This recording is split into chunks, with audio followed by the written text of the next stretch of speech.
कला और संस्कृति के क्षेत्र में सफलतापूर्वक सक्रिय मंच कर्मभूमि के पटल पर आज आप सभी का स्वागत है।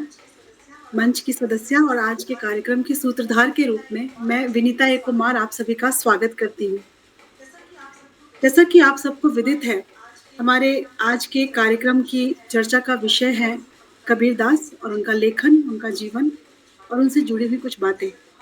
वैसे तो हम कबीरदास पे चर्चा करें उस लायक हम हैं नहीं, लेकिन फिर भी उनकी चर्चा और उनके विषय में बात करना ग्राह्य है हमारे लिए, हमारे साहित्य के लिए और हमारे मन के लिए हर तरह से बेहतरीन है। तो आज के इस कार्यक्रम की शुरुआत में मैं थोड़ा-सा कबीर जी के बारे में बोलूँगी। वैसे तो आप सभी थोड़ा बहुत तो जानते ही हैं।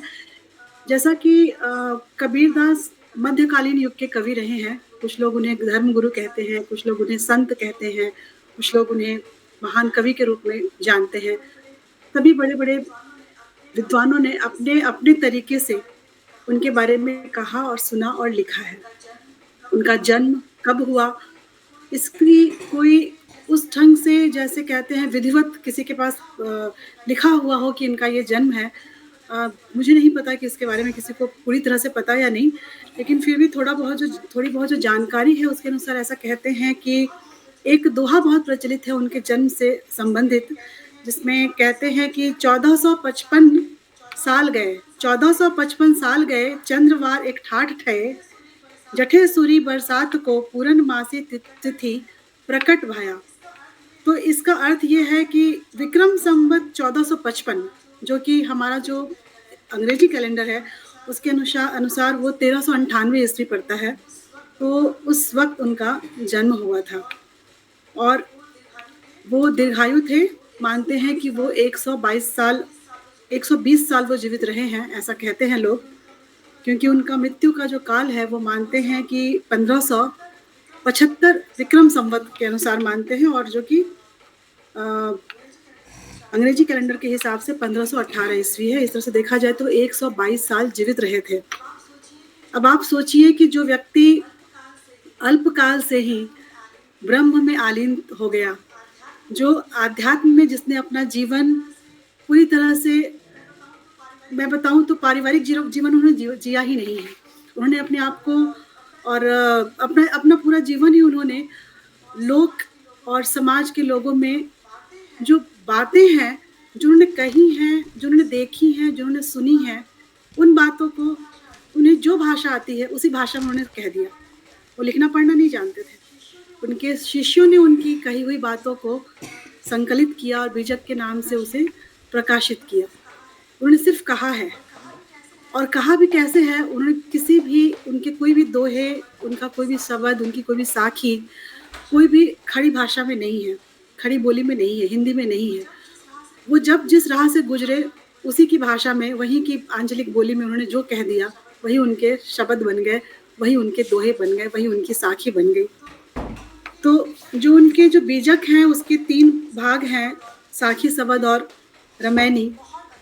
बहुत अधिक संख्या में है, कितनी संख्या में है इसको पढ़ पाना, उसको समझ पाना बहुत बड़ी बात होगी। अगर उसका थोड़ा-सा भी एक अंश भी आज की चर्चा में हम अपने अंदर ग्राह्य कर लें तो बहुत बड़ी बात होगी। तो जो कुछ भी उन्होंने कहा सुना है वही सब आज हम चर्चा करेंगे। तो सबसे पहले हम शुरुआत करते हैं आज के कार्यक्रम में। नीरजा भटनागर जी को मैं आमंत्रित करना चाहती हूँ, जो कि अंग्रेजी भाषा में कबीर जी के लेखन और उन्होंने आज की जनता या कि उस समय की ही जनता, हर युग की जनता, मध्ययुगीन से लेकर अभी तक की जनता को उनकी वानियों से क्या कुछ मिला है, इस पे कुछ वो प्रकाश डालना चाहती हैं। तो नीरजा जी, आपका बहुत-बहुत स्वागत है। Thank you Vinita. मैं जो बात करूँ, आपकी आवाज़ नहीं आ रही, आप अनम्यूट कर लीजिए। Thank you Vinita for inviting me to speak on Kabir. वैसे तो जैसे तुमने कहा कि हम बात बोल ही क्या सकते हैं, पर इसमें मैं उनकी जो वक्त, जो टाइम था जिसमें उन्होंने ये सब लिखा है, वो टाइम और how it has affected the people, the population of those times, मैं इस बारे में बात करूँगी। और ये बात है during the first world war. Actually में जो उन्होंने लिखा, ये उस टाइम भी उनके जो ये दोहे थे बहुत पॉपुलर थे, and how it has travel to different continents. So it is about that which I am talking about. So during the First World War, British press correspondents in France, they were amazed to observe Indian soldiers spending their leisure hours singing the hymns of Kabir and other saints, while soldiers of other nationalities took to lighter entertainment. जैसे कि western उनका जो music था, light music, they were doing that, but जो Indian continents थे soldiers के, वो कबीर की और अदर सेंट्स की hymns जो थे वो गाया करते थे. These Kabir hymns have echoed on the war front of 3 continents. Imagine कि कितना ज़्यादा ये बाहर गए हैं, and through soldiers. They have resounded on the battlefields of France, Belgium, Germany, and in the death knells of Dardanelles, Bat el Amara, sand dunes of Libya, and in the shadows of pyramids of Egypt, in sweltering heat of Iraq and Persia. Even under the dense forest of Burma, rice fields of Indonesia, they have echoed for some 200 years and more in so many cantonments of Indian subcontinent. Quetta, Pakistan में जो आज Rawalpindi, Jalandhar, Ambala, Agra, Mau, Pune, Secunderabad, Bangalore, to name a few. They have resounded for almost 500 years, half a millennium, in thousands of villages in the rolling plains between Indus and Sindhu and Ganges. ये सारा जो हमारा जो plain area है इसमें बहुत पॉपुलर हैं ये कबीर के दोहे. They have given, अच्छा ये इतने पॉपुलर क्यों हुए, इसका भी एक रीजन है, because they have given spiritual sustenance to India's illiterate masses and have supplied them with thoughts and ideas that have worked like level in India's social and spiritual life. एक catalyst की तरह उन्होंने काम करा, क्योंकि एक illiterate जो लोग थे उस टाइम के, पढ़े लिखे बहुत ज़्यादा नहीं थे, उनको एक भगवान का एक वो सेंटर तो पता था, but how to reach to him, वो जो था वो कबीर के दोहों से उनको एक तरह से एक वो एक कहें तो एक रूट मिला to reach there. And the popularity of the secret of the phenomenal popularity of these hymns जो है वो यही है कि how they have reached to the masses, कि वो easy to speak out थे, easy to understand थे, simple language में थे. They make no popular appeal in the ordinary sense. उन्होंने कभी भी ये नहीं कहा कि भगवान को इस रूप में मानो. They make no popular appeal. Rather they counter the entire orthodox thought and action. उन्होंने क्या करा, उस टाइम हिंदू मुस्लिम जो दो रिलीजन्स थे, उन्होंने Hindu rituals of idol worshipping and pilgrimage को उन्होंने डिनाउंस करा, while on the other hand he renounced the Muslim practice of circumcision. Kabir's attack on the powerful orthodoxy of both Hindus and Muslims would be shocking as well as heroic achievement at any time, and they were especially so during Kabir's day in, and he was in Kashi. Remember Kashi was a Hindu center. वहाँ भी उन्होंने जो Hindus की जो उन्हें गलत चीज़ें लगी, जो वो उन्होंने उसके बारे में बोला, and it was quite well received in those times. अच्छा, उसके कारण थे, क्यों थे उस टाइम के, मैं हालात की भी बात करूँगी कि क्यों ये चीज़ें उस टाइम की जो पॉपुलेशन थी उसको ये इतना ज़्यादा उन्हें अपील करा. To appreciate Kabir's method, let us try to know the socio-religious times of his times. For hundreds of years before Kabir, India was invaded by successive Muslim invaders attacking North India. People were slaughtered, cities razed, and women and girls carried off as booty. ये तो हम सभी जानते हैं कि जो आते थे मुस्लिम इन्वेडर्स, वो औरतों को और लड़कियों को सबसे पहले उन्हें actually as booty, once they win they take them as booty, as their prize possession. तो ये सब उस टाइम हो रहा था. Temples and monasteries razed, plundered their wealth and absconded with many objects of artistic values. Non-Muslims were pressurized to convert to Islam by persecution and by luring the preferential treatments imparted to Muslims. जजिया हिंदुओं के लिए था और बहुत heavily tax था, तो उस time ये एक रीज़न होता था कन्वर्शन का कि हम जजिया से बच जाएंगे और प्रेफरेंशियल ट्रीटमेंट मिल जाएगी. Since Banaras where Kabir lived was the main centre of Hindus, it became target of Muslim fundamentalists. In 1206, Qutbuddin Aibak, first Sultan of Delhi, destroyed hundreds of temples in Kashi, and in 1398, Taimur Lung came. His disastrous raid left behind a weaker government in Delhi. और जब government week होती है तो hardships for citizen बढ़ ही जाते हैं. और year 1398 was important as this was the year of Kabir's birth. The weak centralized rule of Muslims actually meant that during most of the life of Kabir's persecution of non-Muslims decreased and Hinduism flourished. क्या था, week government थी तो जो Muslims थे वो week हो रहे थे और हिंदूज जो थे वो फ्लरिश कर रहे थे because there was the government was not able to जैसे कंट्रोल नहीं कर रही थी और इन लोगों क्योंकि ऑलरेडी अंडर प्रेशर थे they were rising up. Hindus feared of forcible conversion. Muslim religions leaders feared the recently converted would convert back to Hinduism. तो ये दोनों के लिए ये एक डर का टाइम था, दोनों के किनके लिए, स्पिरिचुअल लीडर्स के लिए. सो both sides of spiritual leaders instead of giving solace to the people. अब हम जो कहते हैं ना कि हमारे धर्म में इतनी कुरीतियाँ क्यों, ये हिंदुओं में भी मुस्लिम्स में भी है, तो ये इस टाइम ज़्यादा शुरू हुआ क्योंकि जो थे दोनों के spiritual leaders they were afraid, वो डरे हुए थे. रीजंस मैंने अभी आपको दोनों बताए हैं.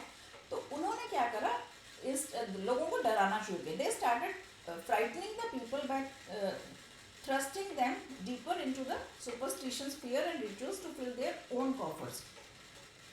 Keep people under their heels. Kabir's songs and forthright language reflected these conditions. Kabir ने इन्हीं बारे में बात करी है जो उस टाइम की situations थी created by these spiritual leaders on the both sides. And he exposed the flourishing practice for people of all religions submitted to in their fear and salvation. Kabir challenged high and mighty. He denounced the whole apparatus of Hindu and Muslims. Repeatedly, he proclaimed he was neither Hindu nor Muslim. He upheld only the religion of love. ये तो reason थे उनके, जो उनके दोहे थे, जो उन्होंने जो काम करा. और इसके अलावा जो उन्होंने काम करा, मैं इस बारे में एक छोटी सी मेरी एक मैंने थोड़ा सा देखा था कि उनके बीजक, हम लोग दोहों की बात करते हैं, there is one more form of writing which is known as Kabir's Bijak. और बीजक जो था उनका जो सबसे ज़्यादा ऑथेंटिक काम था that was Bijak. Actually it is written in eastern UP Hindi for himself. He said कि मेरी स्पीच जो है वो ईस्ट की है. वो उन्होंने अपने आप ही क्लेम करा कि मैं मेरी जो भाषा है वो मेरी लोकल स्पोकन लैंग्वेज में मैं लिख रहा हूँ. एक्चुअली उन्होंने तो कम लिखा, वो since he was not educated, उनके स्टूडेंट्स ने जो उनके चेले थे, जो फॉलोअर्स थे, उन्होंने ज़्यादा लिखा. अच्छा, बीजक क्या, मैं इसके पीछे एक छोटी सी स्टोरी जो मुझे बहुत इंटरेस्टिंग लगी and I thought I will share it here. During Kabir's time, a practice of burying valuables like gold and silver etc. in some secret place which was known only to the master of the house. घरों में क्या होता था, कोई lockers तो होता नहीं था, तो जो वैल्यूएबल्स थी वो ज़मीन में गाड़ देते थे या कहीं भी गाड़ देते थे. उसकी सिर्फ वो जो घर का जो मुखिया था उसे पता होता था. पर उसका क्या था, जहाँ पे गड़ा है उसका एक मैप या की बना ली जाती थी and it was handed over to the inheritors कि वो मर जाए अगर तो वो गड़ा हुआ धन कैसे निकाला परिवार. तो वो जो एक की जो बनाई जाती थी उसको कहते थे Bijak. That is the key to the treasure. और कबीर के केस में that Bijak is known as the key to the spirituality, जो कि उन्होंने एक्चुअल में अपनी टीचिंग्स के थ्रू दी है. सो दिस वाज बीजक. Thank you for listening me so patiently. Over to Vinita. Very interesting बहुत details. बढ़िया नीरजा जी ने Right from interesting. the First World War, etc. about Kabir. Very informative. Informative. You have dug out a lot of things about him. Very interesting. Very interesting. Lovely. बिल्कुल सही. नीरजा जी ने विश्व युद्ध के दरमियान किस तरीके से सैनिकों के बीच में जो दूसरे जो देश हैं वहाँ के सैनिक अपने देशों का जो गाना है पाश्चात्य वो सुन रहे थे और हमारे यहाँ के जो है वो कबीर की वाणी सुन रहे थे. ये बात अपने आप में कितनी आह्लादित करने वाली है. तो और बीजक के बारे में जो उन्होंने बताया, ट्रेजर, की ऑफ ट्रेजर, ये भी बहुत ही रोचक है, बहुत अच्छी जानकारी है। वैसे भी बीजक को अगर हम उस शब्द को तोड़ें तो बीज बीज निकलता है, बीज बीज ही वो अंश है जहाँ से कोई भी अंकुरित होकर कुछ कोई भी छोटा सा पौधा निकलता है और फिर वो बड़ा पेड़ बनता है, जो छांव देता है, फल देता है और पंछियों के लिए नीड बनाने का काम करता है। तो अब हम कार्यक्रम को आगे बढ़ाते हुए आगे अपने साथी रेखा नायर जी को मैं आमंत्रित करना चाहती हूँ, जो कि कबीर दास जी की कुछ दोहे जो हैं उनको गाकर सुनाएंगी और उसके साथ में उसका भावार्थ भी बताएंगी। तो रेखा जी, आपका बहुत बहुत स्वागत है। जी, धन्यवाद विनीता जी। गाना मुझे नहीं आता एक्चुअली, तो मैं पढ़ के बताऊंगी। काश मैं गा पाती, दोहों को गाकर कहने में अच्छा लगता है, पर नहीं कर पाऊंगी वो। सबसे पहले तो कर्मभूमि का बहुत बहुत शुक्रिया। बहुत अच्छा लग रहा है जुड़कर। आप लोग मतलब डिफरेंट टॉपिक्स पे प्रोग्राम करते हैं तो अच्छा लग रहा है। कबीर के बारे में बस स्कूल में थोड़ा पढ़ा था एज अ मैंडेटरी सब्जेक्ट, तो फिर इसी बहाने बहुत कुछ सीखने मिल रहा है। मैंने अमेज़न से एक कबीर की किताब भी मंगाई और फिर थोड़ा बहुत इसको भी पढ़ा, तो थैंक यू कर्मभूमि। और कुछ दोहे लेकर आई हूँ, सीधे सरल से दोहे हैं, क्योंकि इस किताब में तो थोड़े डिफ़िकल्ट से मुझे लगे। थोड़ा बहुत समझा और थोड़ा और पढ़ूंगी बाद में।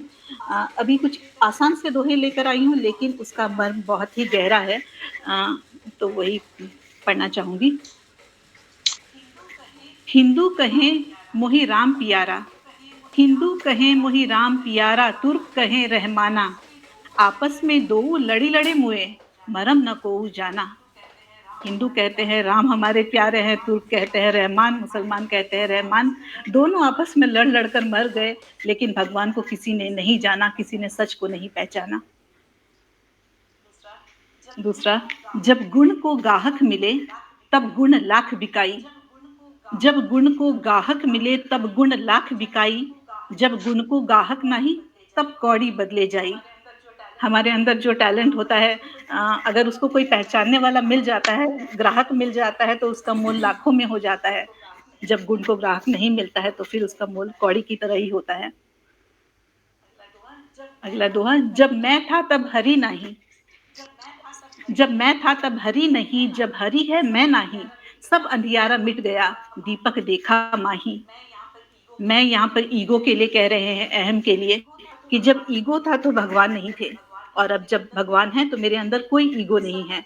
अब सब अंधियारा मिट गया है और मैंने जीवन का उजियाला देख लिया है। ईगो को मिटाते ही हमें सही राह मिल जाता है। यही बात कबीर यहाँ कह रहे हैं। नेक्स्ट, कबीरा खड़ा बाजार में मांगे सबकी खैर, ना काहू से दोस्ती ना काहू से बैर। कबीर कहते हैं कि इस संसार में वो सबका भला चाहते हैं और बीच संसार में खड़े होकर सबका भला कर रहे हैं। ना उनसे किसी से उनकी खास दोस्ती है, ना ही बैर है। चाह मिटी चिंता मिटी मनवा बेपरवाह, चाह मिटी चिंता मिटी मनवा बेपरवाह, जिसको कुछ नहीं चाहिए वह शहंशाह। चाह चिंता, जब हमारे डिजायर्स खत्म हो जाते हैं, हमारे वरीज खत्म हो जाते हैं, एक लेट गो वाली भावना आ जाती है, कुछ नहीं चाहिए, वही फिर शहंशाह कहलाता है। वही लोग वाकई में दरअसल शहंशाह होते हैं। चाह मिटी चिंता मिटी मनवा बेपरवाह, जिसको कुछ नहीं चाहिए वह शहंशाह।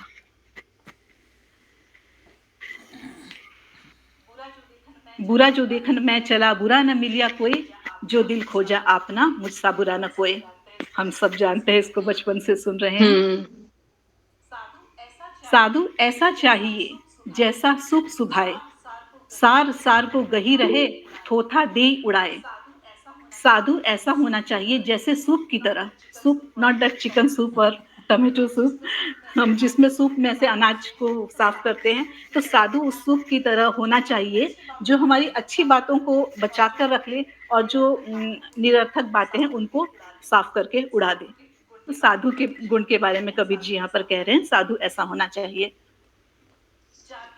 जाति न पूछो साधु की पूछ लीजिए ज्ञान, मोल करो तलवार का पड़ा रहन दो म्यान। साधु से उसकी जाति नहीं पूछनी चाहिए, उसका ज्ञान ही पूछना चाहिए। तलवार का ही मोल होता है, म्यान का कोई मोल नहीं होता, तलवार ही इम्पोर्टेंट होता है। एक दो और पढ़ूंगी।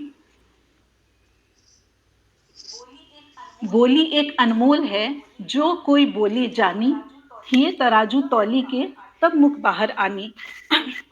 बोली बहुत ही प्रेशियस है, अनमोल है, अगर हम इसको सही तरीके से यूज करना जानते हैं तब।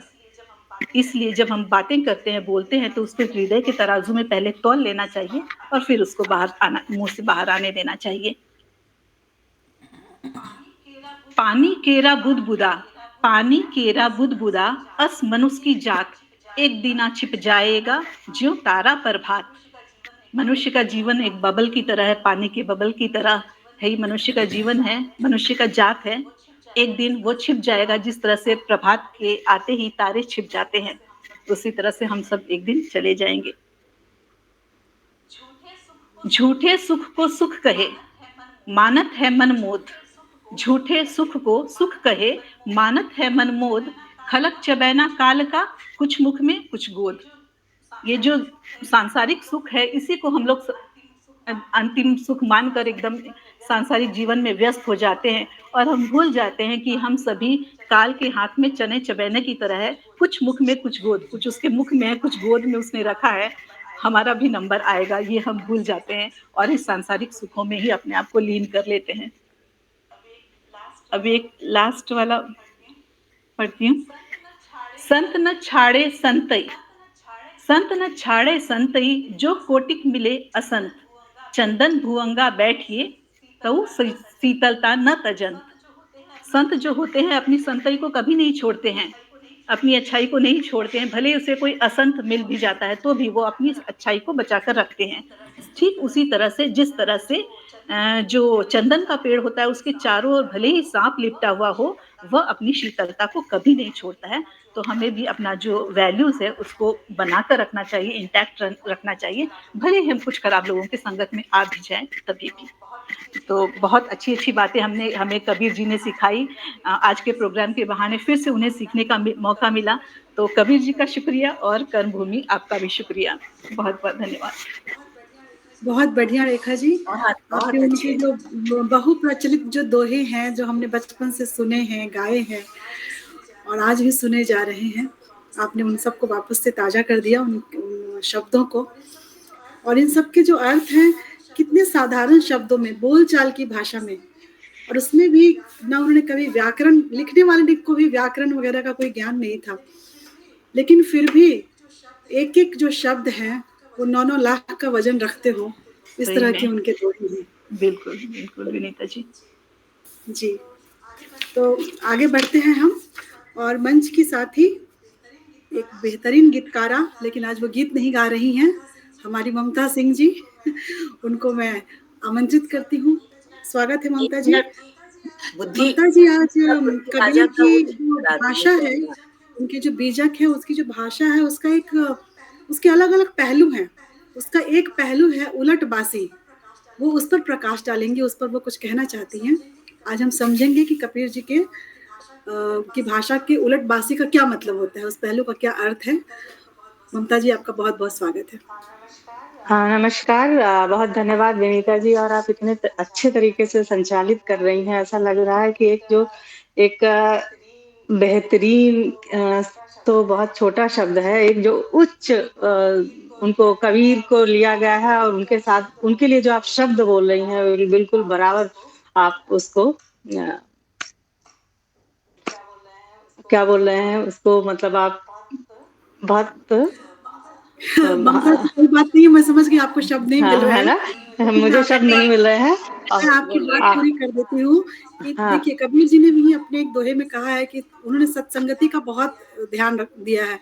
उनके जितने भी दोहे, उनकी जितनी भी लिखी हुई चीजें हैं, उनकी जो बातें हैं, उनकी जो वाणियां हैं, उन सब का वही मतलब है कहीं ना कहीं घूम फिर के कि हमें सत्संगत में रहना चाहिए। अब कबीर जी साक्षात आज हम उनके संगत में बैठे हैं। हाँ, ऐसा लग रहा है कि वाकई कबीर जी आपके माध्यम से अपनी वाणी बुलवा रहे हैं। ये मैं कहना चाह रही जी, जीवन में उतारने की कोशिश करें। हाँ, और तो वो होती है कि हाँ खाली हम पढ़ लेते हैं, सुन लेते हैं, वो वो तो कोई फ़ायदा नहीं होता ना। जब तक हम उसको अपने जीवन में ग्रहण ना करें, हुँ। तब तक बेमानी हो जाता है ये सब। अब जैसा कि आपने शुरू में बताया, हाँ, जैसा आपने शुरू में बताया कि वो बहुत मतलब सन बताया, और आज जब रेखा जी के उससे सुन रहे थे तो ऐसा लग रहा था कि नहीं, वो बात अभी भी उतनी ही कारगर है। तो ये शायद कबीर जी के रचना का इतना प्रभाव है, इसीलिए उनको कालजयी कहा जाता है। तो मैं आज उलटवासियों की बात करूँगी, एक भाषा की बात करूँगी, क्योंकि कविता जो है भाषा के मतलब भाषा के माध्यम से ही एक-दूसरे तक पहुँचाया जाता है। तो मैं पढ़ रही थी तो मुझे एक उलटवासी शब्द आया, और जो कि मुझे बहुत इंटरेस्टिंग लगा। उसको मैंने कैसे जोड़ा कि जब मैं छोटी थी तो मेरी माँ जो होती थी वो काम सिखाना चाहती थी, क्योंकि हमारे उसमें है कि आप बड़े हो के आपकी शादी होगी, आपको दूसरे घर जाना होगा, आपको उनके तरीके से एडजस्ट होना होगा। तो मेरी माँ कभी-कभी उल्टा बोलती थी कि हाँ, तुम काम क्यों सीखोगी, क्योंकि तुम्हारे वहाँ तो हाथी घोड़े होंगे, तुमको काम करने की क्या ज़रूरत है, इस तरीके से। तो फिर उसका अर्थ क्या था हम बहुत अच्छी तरीके से समझ जाते थे। तो जब मैं कबीर को पढ़ रही थी तो मुझे ये उलटवासी, ये उसी से कुछ ऐसा मुझे वो कनेक्टिंग फ़ील हुआ कि नहीं, वो मेरी माँ ने बताया था कि अच्छा ये उलटवासी, उससे मैंने जोड़ा, और मुझे लगा कि मुझे इस पे बात करनी चाहिए। और कबीर के भाषा का क्या कहना कि उनकी भाषा मतलब का कोई तोड़ नहीं है, और व्यंग्यात्मक भाषा का तो उनके जवाब ही नहीं था। और जैसा कि आपने बताया कि वो पढ़े-लिखे नहीं थे, तो उनके लिए कहा भी गया है कि जिस साखी में कबीर ने मसी कागज़ छुअन नहीं, कलम गहो नहीं हाथ, जैसी उनकी अभिव्यक्ति है उनके लिए। फिर भी उन्होंने उलटवासी की मैं बात बताती हूँ कि ये अ, अब जब हम किसी को एक तरीके से बोलते हैं तो वो भाषा प्रभावी नहीं रह जाती। जैसे बच्चों को बोला जाता है, उनको लगता है मम्मी का काम है ये बोलना। तो उन्होंने एक ऐसा ऐसा उलटवासी वो किया कि आप उस भाषा में ठहरो, आप सुनो और उस अर्थ को जानो कि ये कहना क्या चाह रहे हैं। तो और जब आप ठहरेंगे भाषा में तो फिर वो आपके अंदर तक जाएगी। तो उनका जैसे कि जीवन अनुभव के जैसा कि आपने बताया, तो उनकी जो भाषा थी वो घुमक्कड़ी भाषा थी। वो विभिन्न प्रांतों में रहे हैं, पंजाब में रहे हैं और बनारस के साधु संतों के साथ बहुत साल रहे हैं, और मैथिली उनके उसमें आती है, संवाद आता है ये सब, तो घुमक्कड़ी भाषा उनके भाषा को कहा गया है। और वो जो एक विरोध करते थे, तर्क के लिए वो आमंत्रित करते थे कि आप आओ, आपने ये जो बोला है उस कुरीति को मैं इससे अपने दोहों से, अपने उससे काटता हूँ। तो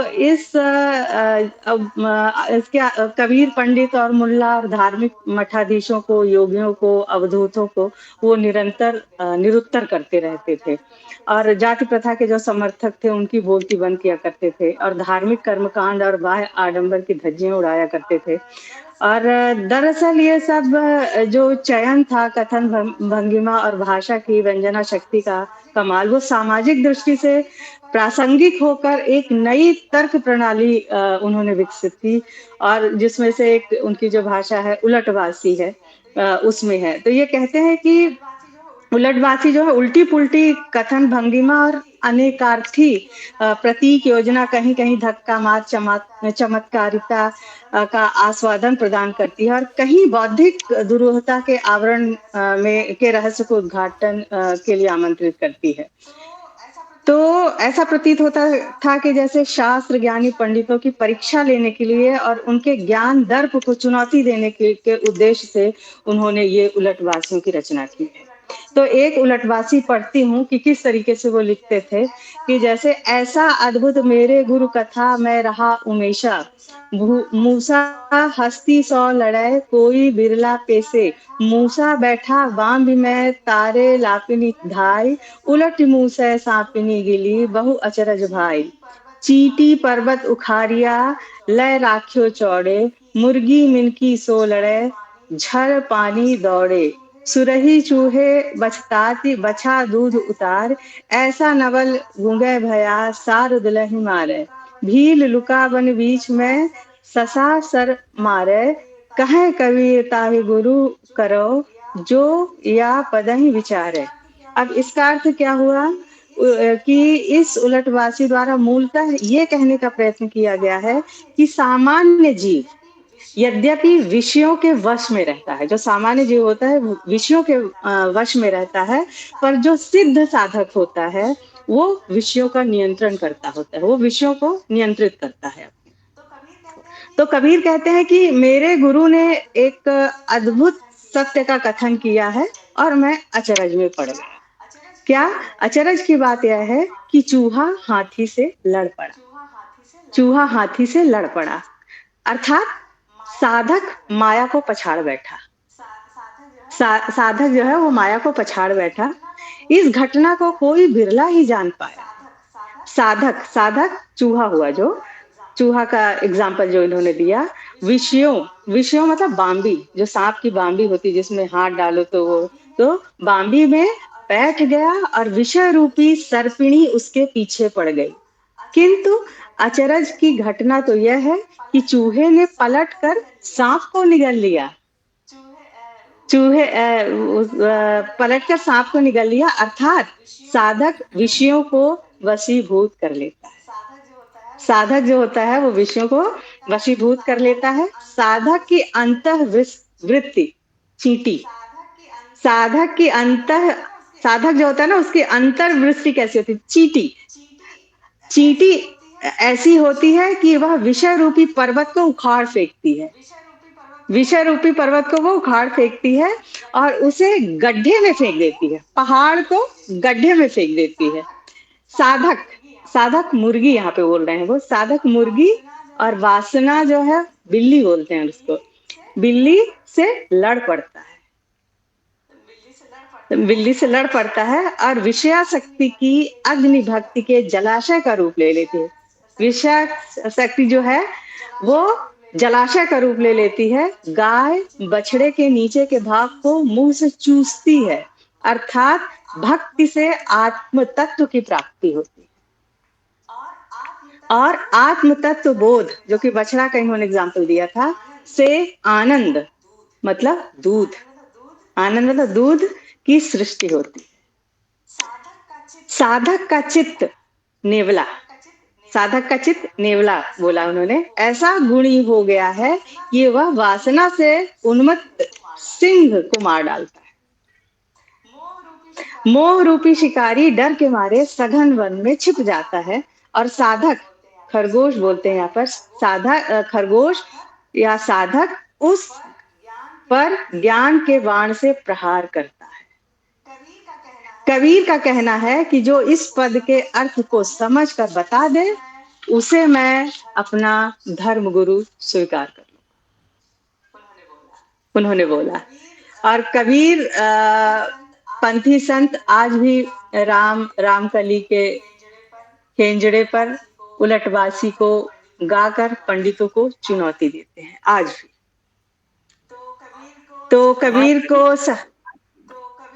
तो कबीर को संघा भाषा में रचित उलटवासियों की यह परंपरा सिद्धों और नाथों से मिली थी।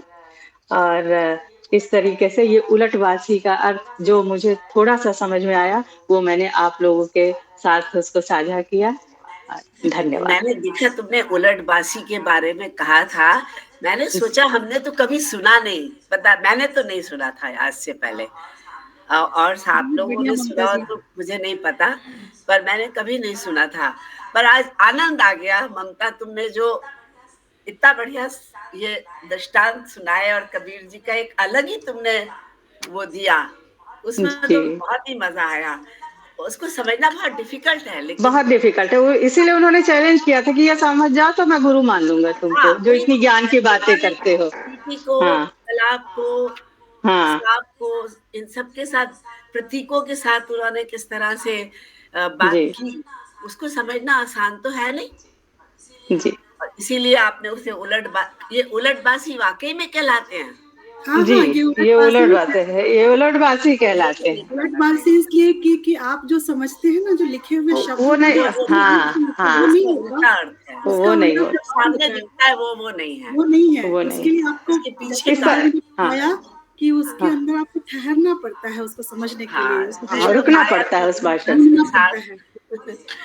और जी। वो आप तभी समझेंगे या कोई भी पढ़ने वाला तभी समझेगा जब उसके अंदर जिज्ञासा हो समझने की। हम्म, ऊपर ऊपर सुपरफिशियल तरीके से ये क्या दिख रहा है, यही इसका अर्थ समझ ले तो कुछ पता ही नहीं चलेगा कि ये बिल्कुल कितनी बड़ी बात, कितना बड़ा अध्यात्म और कितना बड़ा दर्शन छिपा है इस बिल्कुल, छोटे इस तरीके की कई उलटबाजियां लिखी हैं उन्होंने, कई बहुत बहुत सारी उलटबाजियां लिखी हैं। हाँ, सही तो बात है। धन्यवाद सुनने के लिए, बहुत बहुत धन्यवाद। बहुत आप बहुत बहुत बहुत धन्यवाद शुक्रिया ममता जी। ममता जी, आपने बहुत एक कई लोगों को नहीं पता है, अगर उलटबासी तो उन लोगों को पता भी चला कि चलो उलटबासी नाम की एक भाषा में एक जो है उसका पहलू है, और ये सही में बहुत रोचक है।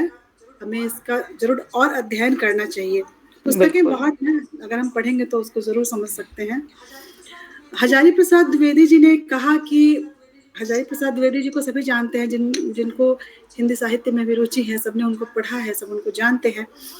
तो उन्होंने बहुत कम रचनाकारों की जो है वो खुले मन से तारीफ की है। वो बड़े आलोचक रहे हैं, पर उन्होंने भी वो भी स्वयं को कबीर जी का जो अध्यात्म था, उनका जो उनकी जो परमात्मा जो तत्व है उसके प्रति जो जिज्ञासा है, उस जिज्ञासा को लेकर उन्होंने जितना कुछ लिखा, जितना कुछ बोला, उनके शिष्यों ने जो संकलित किया और जितना उन्होंने पढ़ा, कबीर जी को जाना, तो हजारी प्रसाद द्विवेदी जैसे बड़े रचनाकार, इतने बड़े मूर्धन्य रचनाकार रहे हैं वो भी उनकी तारीफ करने से और उनका लोहा मानने से वो इनकार नहीं कर सके। उन्होंने कहा कि हिंदी साहित्य के हजारों वर्षों के इतिहास में, आप देखिए ये कोई 50-100 साल की बात नहीं कर रहे हैं, ये हजारों वर्षों का इतिहास बता रहे हैं कि उसमें कबीर जैसा व्यक्तित्व लेकर कोई लेखक उत्पन्न ही नहीं हुआ, कोई नहीं हुआ। उनके साथ में खड़ा रखा जाए ऐसा कोई आज तक नहीं हुआ। उनके जैसा तो कोई नहीं है, पर महिमा मतलब क्या हुआ, मतलब लोकों में जो प्रचलित हैं, तो लोक प्रचलन में अगर कबीर जी के साथ किसी को रखा जा सकता है तो वो सिर्फ एक तुलसीदास जी हैं, जो महिमा में उनके साथ रखे जा सकते हैं, पर वो सिर्फ महिमा में, लेखन में नहीं, क्योंकि तुलसीदास ने जी तो वाल्मीकि रामायण को पढ़ के और उसको अपने अवधी भाषा में लिखा, अपने तरीके से लिखा, लेकिन कबीर ने जो कुछ भी लिखा वो अपने उनके मन के अंदर से, जो उनके अंदर में जो उन्होंने महसूस किया, सारे बाह्य आडंबरों को, सारे कर्म कांडों को, सबका उन्होंने विरोध किया और अपने तरीके से विरोध किया। उन्होंने ये नहीं कहा कि भगवान नहीं है या अल्लाह नहीं है या ये नहीं है वो नहीं है, आपके राम और हमारे राम। उन्होंने कहा कि सब एक ही है, और उन्होंने कहा वो एक कहाँ है, उन्होंने कहा वो सब एक हमारे अंदर है, हमारी हर सांस में है, तो हम ही हैं जो है सब, और कुछ नहीं है। तो खुद को सुधार लो, खुद को खोज लो, तो और किसी जगह जाने की, कहीं पर कुछ भी ढूंढने की, माथा पटकने की, पत्थर पूजने की, या सुबह उठ करके मस्जिद में अजान देने की, बांग लगाने की, वो तो बांग कहते हैं, मुर्गा बांग देता है वैसे मस्जिदों में अजान पढ़ते हैं, वो सब करने की कोई जरूरत नहीं है। और एक और बात जो मेरे मन में अभी ये सब आप लोगों की बातें सुनते सुनते मेरे मन में जो बात आई वो मैं कह रही हूँ कि आज के युग में, शायद हम कलयुग में हैं, तो कहा जाता है कि शिक्षा बहुत जरूरी है, आदमी को इंसान बनाने के लिए शिक्षा बहुत जरूरी है, किताबें बहुत जरूरी है, अक्षर से हमारा आमना सामना होना जरूरी है। कबीर का पूरा जीवन और उनका पूरा व्यक्तित्व इस बात को पूरी तरह से खंडित करता है। ना वो व्यक्ति शिक्षित थे, ना उन्हें अक्षर ज्ञान था, उन्होंने कहीं किसी स्कूल, किसी महाविद्यालय में कभी कोई पढ़ाई नहीं की, तो इसलिए भी वो हजारों लाखों में एक है। वो किसी प्रकार के अवतार थे या क्या थे, कहना मुश्किल है। मैंने एक जगह ये कहा भी है ना, ये भी कहा है ना, मैं कहता आखन देखी, तू भाई आखन देखी, बस आखन देखी। हमने सबको, हम तो सिर्फ हिंदू मुस्लिम बोलते हैं, पर उन्होंने किसी भी धर्म, किसी भी समुदाय, किसी भी पंथ को नहीं छोड़ा, यहाँ तक कि ब्रह्मा विष्णु महेश को भी उन्होंने कटघरे में खड़ा कर दिया, क्योंकि उसके नाम ब्रह्मा विष्णु महेश या अल्लाह या जो भी दूसरे नाथ वाले हैं, पंथ वाले हैं, उनके नाम पे जो बाजार खोल के बैठे हैं और उनके नाम पर जो भय और घृणा फैलाते हैं, उसके वो विरोधी थे। वो किसी ईश्वर के विरोधी नहीं थे, वो उसके बाजारीकरण के विरोधी थे और अंधविश्वास के कट्टर विरोधी थे। वो बिल्कुल भी सपोर्ट नहीं करते थे और हमेशा उसका खंडन करते थे। चलिए अब मीना बुद्धि राजा जी को सुनते हैं। मीना बुद्धि राजा जी आज एक भजन गा कर सुनाएंगी या बोलेंगी वो मुझे पता नहीं है, हम सुनते हैं और उसका अर्थ बताएंगी। मीना जी आपका बहुत बहुत स्वागत है। मीना जी आप अनम्यूट कीजिए। आवाज आ रही है? हाँ जी आ रही आ रही। बहुत अच्छा कार्यक्रम चल रहा है और इससे कबीर जी के अलग अलग आयाम पता लग रहे हैं। मुझे बहुत अच्छा लगा, सब अलग अलग पक्षों पर बात कर रहे हैं। और जहाँ तक विनीता जी बता भी रही हैं कि कबीर से बड़ा कोई कवि नहीं हुआ है, ये बात सच भी है, क्योंकि कबीर से प्रासंगिक अभी तक कोई कवि ऐसे नहीं हुए हैं कि जो आज की इतनी सदियों के बाद भी प्रासंगिक हैं। जब भी हम मतलब कबीर की बात करते हैं तो कबीर के बहुत से पक्ष सामने आते हैं, उनका रहस्यवाद, उनकी भाषा, उनकी भक्ति। लेकिन जब हम बात करते हैं कि उनकी रहस्यवाद की, तो उसमें आत्मा और परमात्मा का जो संबंध बताया गया है वो आत्मा को एक प्रेयसी यानी कि प्रेमिका के रूप में और परमात्मा को प्रियतम यानी कि ईश्वर के रूप में उन्होंने चित्रित किया है, क्योंकि वो उनके रहस्यवाद का एक बड़ा पक्ष है। तो वैसे तो कबीर जी के सही कहा आपने कि बहुत लोकप्रिय कवि हैं। उनके सबसे ज्यादा प्रसिद्ध दोहे हैं साखी, सबद, रमैनी, बीजक, उलट बांसियां, बहुत कुछ लिखा है उन्होंने और उनका विपुल साहित्य है। लेकिन उनके जो भजन है यानी कि उनके जो शब्द हैं वो भी बहुत ही प्रसिद्ध हुए हैं।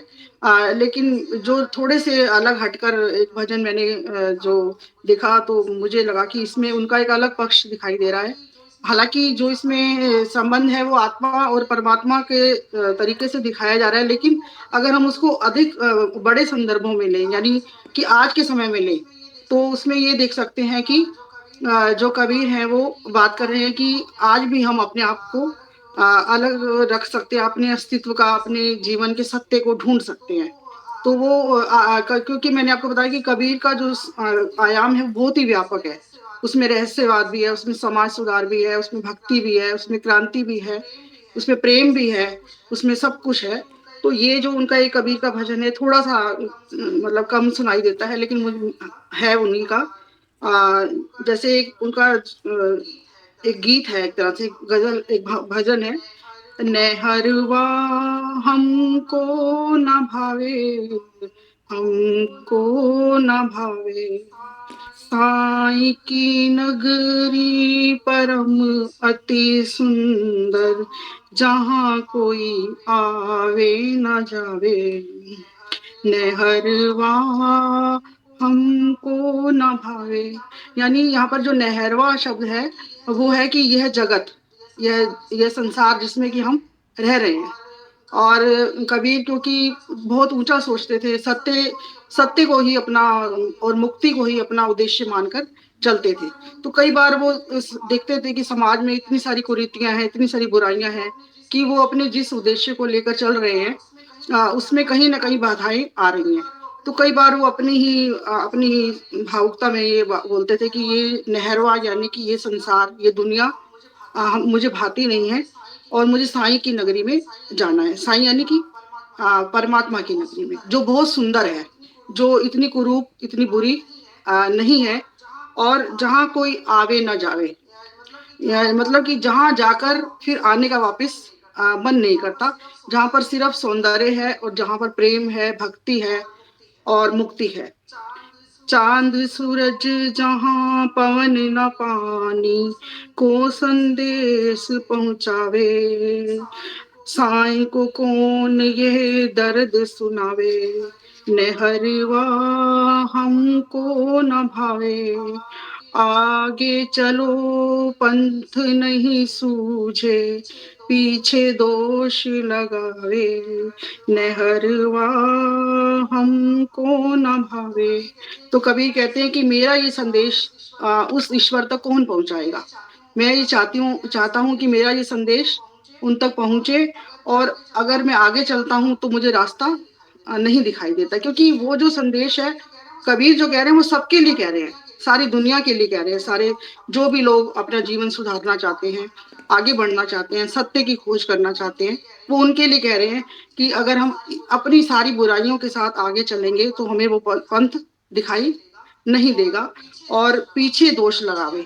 पीछे यानी फिर हम क्या करते हैं, हम पीछे की तरफ यानी अतीत को दोष लगाते हैं कि हमें अतीत से ये मिला, हमें जो भी हमें अपने जीवन में मिला वो सब पीछे से मिला, अपने कर्मों से मिला। लेकिन वो कह रहे हैं कि इसके लिए भी हमें किसी न किसी की प्रेरणा चाहिए होती है। फिर वो कहते हैं कि बिन सतगुरु अपना नहीं कोई, जो यह राह बतावे। बिन सतगुरु अपना नहीं कोई, जो यह राह बतावे। कहत कबीर सुनो भई साधु, सपने न प्रीतम आवे। तपन ये दिल की कौन बुझावे, नहरवा हमको न भावे। फिर यहाँ पर वो सतगुरु की महिमा का गान करते हैं कि बिन सतगुरु अपना नहीं कोई, क्योंकि आखिर में फिर किसकी जरूरत पड़ती है? एक गुरु की, सतगुरु की जरूरत पड़ती है। कबीर खुद इतनी बड़ी होकर, व्यक्तित्व होकर वो भी चाहते हैं कि मुझे किसी गुरु की तलाश है।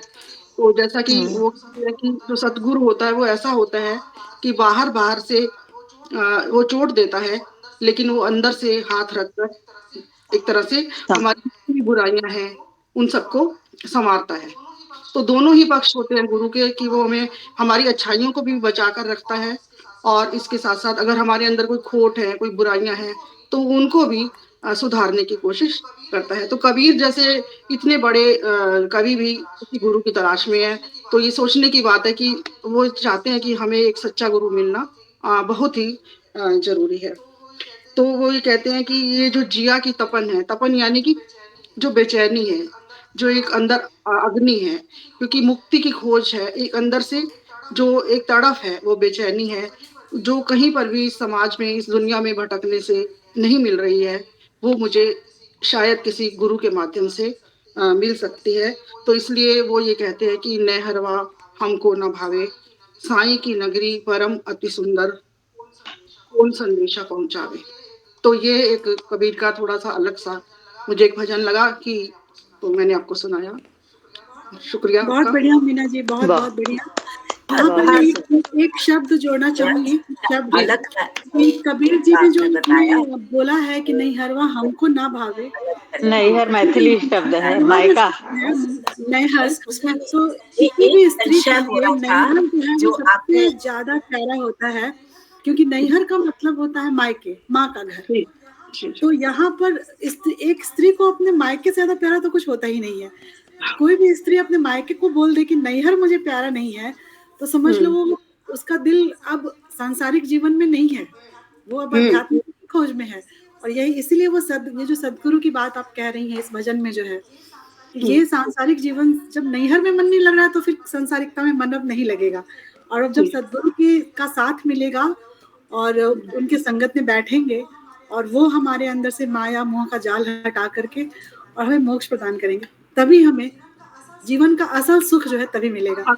नैहर शब्द उन्होंने इस्तेमाल किया है, उन्होंने कितना सोच समझ के बोला है। मुझे ये शब्द मुझे बहुत अच्छा लगा, इसलिए मैंने इस भजन को लिया कि इसमें ये शब्द हाँ, पर ये शब्द का अर्थ जो है बिहारी भाषा में, भोजपुरी में और मैथिली में इसका अर्थ होता है मायका, माँ का घर, नैहर। मायका। उम्मीद है आपको पसंद आया होगा। बहुत बढ़िया, बहुत बढ़िया। हम लोग भी, हालांकि कबीर की इतनी चीजें इतनी प्रसिद्ध हैं, इतनी लोकप्रिय हैं, लेकिन फिर भी मैंने कहा चलो कुछ ऐसा निकाल लें इसकी सब अलग अलग पक्षों पर बात हो जाए। सब इतनी अच्छी तरह से बात कर रहे हैं, उम्मीद है आपको ठीक लगा होगा।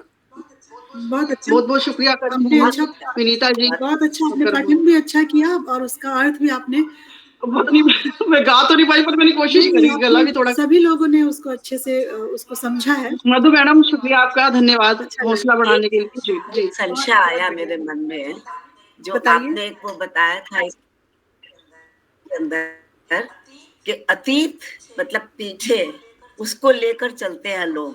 तो हमारे तो गीता ज्ञान में यही है कि हमारा जो पूर्व जन्म है उसके संचित कर्मों का फल हमें सामने मिलता है। तो ये क्या कबीर की दूसरी दृष्टि है? क्या है ये? कबीर जी की दृष्टि बिल्कुल भी अलग है, बिल्कुल अलग है। उनकी दृष्टि, हम अतीत को दोष लगाते हैं, इससे अच्छा ये है कि हम इस जन्म में ही उस जो अतीत के पाप है या अतीत के जो भी कर्म है हम उनको सुधार सकते हैं। हम अतीत को दोष ना लगाएं और वर्तमान को सुधारने की कोशिश कर सकते हैं। ये शायद कबीर जी कहना चाहते हैं। जी जी।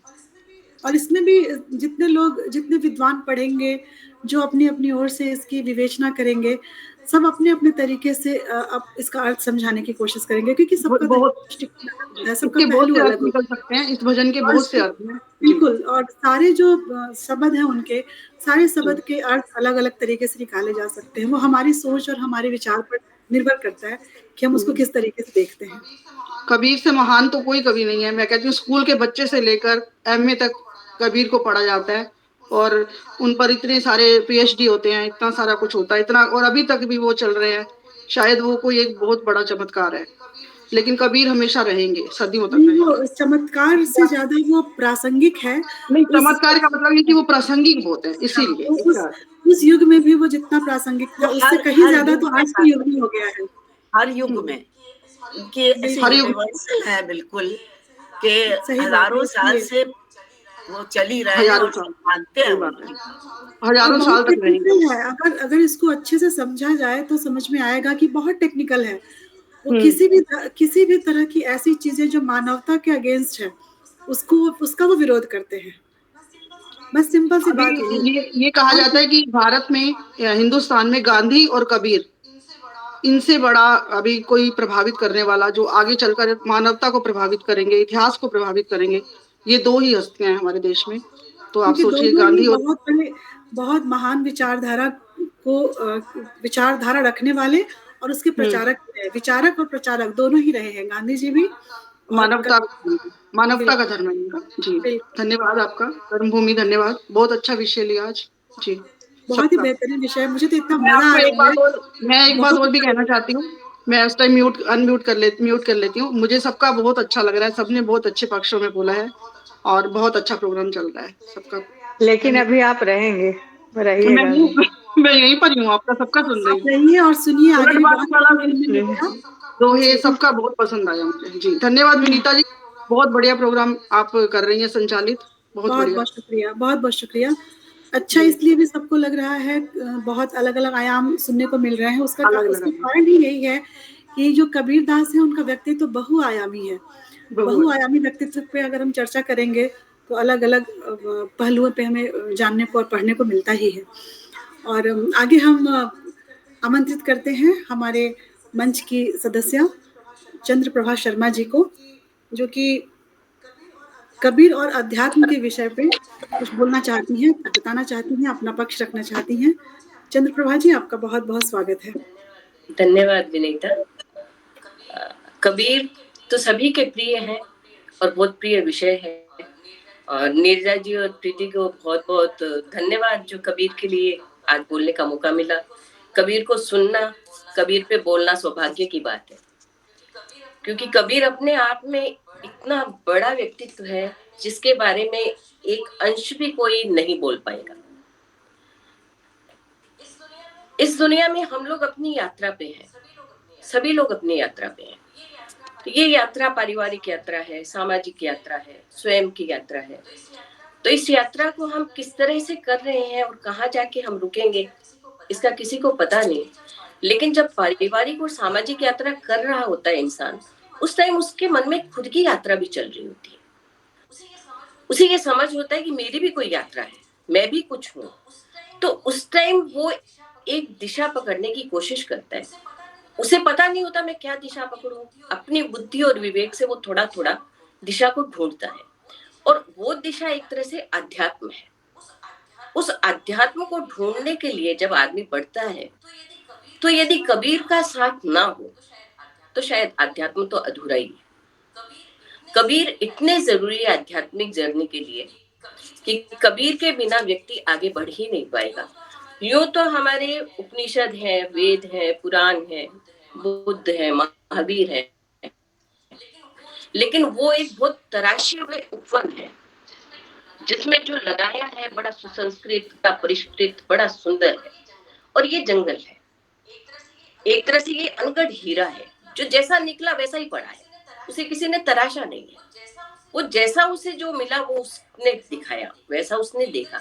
एक तरह से उसकी सुगंध बिल्कुल प्राकृतिक है और उसकी जो बात है वो बिल्कुल एक ग्रामीण अंचल, जो उसने देखा वो वैसा ही बोला। तो कबीरदास जी जो है वो हम लोगों के बहुत नजदीक है, क्योंकि हम लोग भी बहुत ही निजी स्तर पे समझने वाले लोग हैं। हम कोई बहुत पहुंचे हुए लोग नहीं जो हम बड़ी परिष्कृत बातें समझ पाए। परिष्कृत और सुसंस्कृत बातें जटिल हो जाती हैं और क्लिष्ट हो जाती हैं, तो उस क्लिष्ट चीज को समझना हमारे लिए बड़ा मुश्किल है। जब कबीर आते हैं सामने तो ये लगता है वो व्यक्ति है जो हमें समझ रहा है और ये जो बोल रहा है अच्छा ये चीज हम समझ सकते हैं। तो कबीर एक अनूठे व्यक्ति है, वो एक संत है, वो एक ऋषि है, वो एक उत्तम शिखर है अध्यात्म के। उनके लिए जो भी शब्द हम कहें वो बहुत कम है।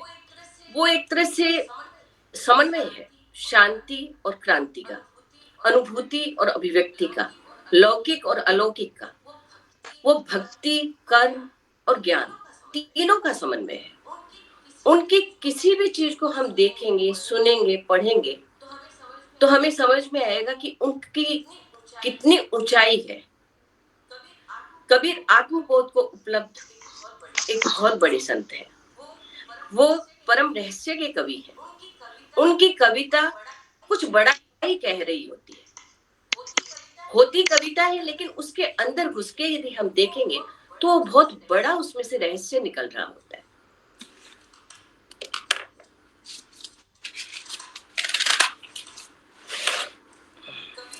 कबीर ने गांव की और ग्रामीण भाषा में जैसे उन्होंने कहा है, अपना को आप ही बिसारो, जो तुम हो तुमने अपने आप ही खो दिया है अपने आप को। अपना को आप ही बिसारो, जैसे श्वान कांच मंदिर में भरमते भूखी मरे। जैसे एक कुत्ता एक जहां कांच के मंदिर में यदि उसको खड़ा कर दिया जाए तो उसे लगता है वो भौंकता है तो सब मेरी तरफ भौंक रहे हैं, तो वो उनको भौंक भौंक के वो वहीं मर जाता है। तो इंसान की भी यही गति है कि वो अपने को भूल चुका है, वो अपने आप को बिसार चुका है और उसको कुछ समझ नहीं आता, वो यहीं पे ही अपना जीवन खो देता है। इसी तरह से उन्होंने कहा है कि खोजी हो तो तुरंत ही मिलिए। यदि कोई समझदार है तो परमात्मा तुरंत मिलने वाला है, पल भर की तलाश में। खोजी हो तो तुरंत ही मिलिए, पल भर की तलाश में। कहे कबीर सुनो भाई साधो, सब सांसों की सांस में। कि जो हमारी सांस है वो भी तो उस चेतन तत्व की वजह से चल रही है।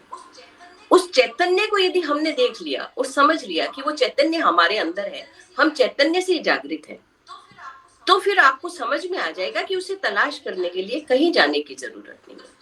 कस्तूरी मृग, वही बात की कस्तूरी मृग भागता है लेकिन कस्तूरी अंदर है। उसी तरह ईश्वर अंदर है, झांकने की जरूरत है। इसी बात को कबीर बार बार अलग अलग ढंग से कहते हैं। तृष्णा और अभिमान रहित कहे कबीर सोदासा। जिसने तृष्णा को छोड़ दिया, जिसने अभिमान को त्याग दिया, वो ईश्वर का वैसे ही दास है, क्योंकि उसको कुछ चाहिए ही नहीं। कहत कबीर मैं कछु नहीं कीना, सहज सुहाग राम मोहि दीना। भगवान जो है, चैतन्य तत्व जो है, वो कुछ करने से कभी नहीं मिलता। इसीलिए उन्होंने मंदिर, मस्जिद, गुरुद्वारा, चर्च सबका विरोध किया। उन्होंने माला का भी विरोध किया, उन्होंने नमाज का, अजान का, सभी का विरोध किया कि आपको इनसे कुछ नहीं मिलेगा। तो कहत कबीर मैं कछु नहीं कीना।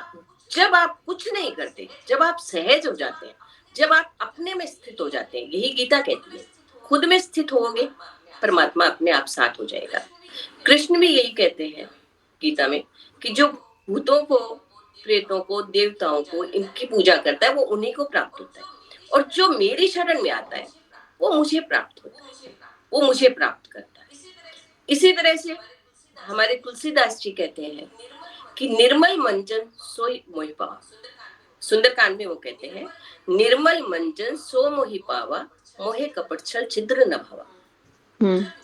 जब निर्मल हो जाता है इंसान, प्रभु खुद ही उसके साथ हो जाते हैं, फिर उसे ढूंढने की जरूरत नहीं। कबीर बार बार एक ही चीज समझा रहे हैं, आप उसे ढूंढिए मत, आप उसके लिए भागिए मत, आप कहीं दौड़िए मत, आप शांति से अपने आप को देखिए। दीपक आप खुद हैं, कि दीपक अंदर बरे, लोग समझत नहीं। ये भी कबीर कह रहे हैं कि आपके अंदर ज्योत जग रही है, उस ज्योत को आप पहचाने, उस ज्योत से आप जुड़े। और यही कबीर फिर लास्ट में मैं यहाँ पे रोक खत्म करना चाहूंगी। यही कबीर कहते हैं, कबीरा मन निर्मल भया जैसे गंगा नीर, पीछे पीछे हरि फिरे कहे कबीर कबीर। जब आप सब कुछ छोड़ गए, प्रभु के हो गए, तो प्रभु आपके हो जाते हैं, वो आपकी रचना करते हैं। यदि ये चीज कबीर की कोई समझेगा, वो प्रभु के नजदीक हो सकता है। इसलिए कबीर को पढ़ना, कबीर को सुनना, कबीर को समझना सौभाग्य की बात है। मैं कर्म भूमि को धन्यवाद देती हूँ जो आज कबीर का विषय चुना। धन्यवाद। मतलब बहुत ही बढ़िया, कमाल के थे बहुत कबीर। खूबसूरत, बहुत खूबसूरत। आज बहुत भी ही उनके एक एक शब्द, एक एक दोहे मतलब इतने गहराई से भरे हुए हैं कि सारे पांचों समंदर भी मिला दो तो कबीरदास जी की था नहीं मिलती है। सभी अपने अपने विषय पर बोल रहे हैं, बहुत अच्छा लग रहा है। सब अलग अलग पक्षों की बात बेहद खूबसूरत चंद्रप्रभा जी, बहुत अच्छा बोला आपने। आपने आध्यात्म पर बहुत अच्छा बोला आपने, बहुत आपने बढ़िया। कबीर और अध्यात्म पर जो बोला है, बहुत बेहतरीन बोला है। बहुत। और जो इतना ब्रॉड एक विषय है, विस्तृत विषय है कबीर और अध्यात्म अपने आप में, उसको आपने 2-3 मिनट में गागर में सागर भर के आपने यहाँ रख दिया, समझा दिया। समझ में तो सबको आ गया। अगर हम सब उसमें से थोड़ा सा भी अपना ले, अपने जीवन में ग्रहण कर ले, तो सच में हमारा जीवन, मतलब ये नहीं पता कि प्रभु हमारे पीछे दौड़ेंगे या नहीं, पर जीवन सुलभ हो जाएगा। में जटिलताओं से लड़ने की हमारी जो शक्ति है, वो हमारे पास आ जाएगी, साहस नहीं सहज हो लगेगा, जाएगा, सहज हो जाएगा। सहज हो जाएंगे। बहुत बहुत बहुत बढ़िया बोला आपने, बहुत खूबसूरत बहुत है। बढ़िया, बहुत बढ़िया। Thank you. अभी कर्म भूमि को मैं कार्यक्रम के बीच में धन्यवाद दे रही हूँ कि कबीर को जो है वो हमारे बीच लेकर आकर उन्होंने खड़ा किया।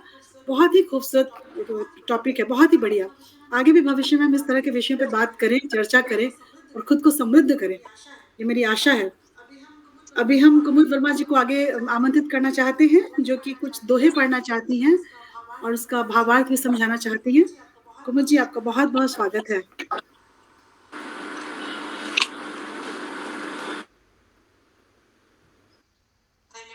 धन्यवाद विनीता जी। मैं आपको एक पहले छोटी सी यात्रा पे ले चलती हूँ। हम इतिहास से निकलकर गुजरात में आते हैं।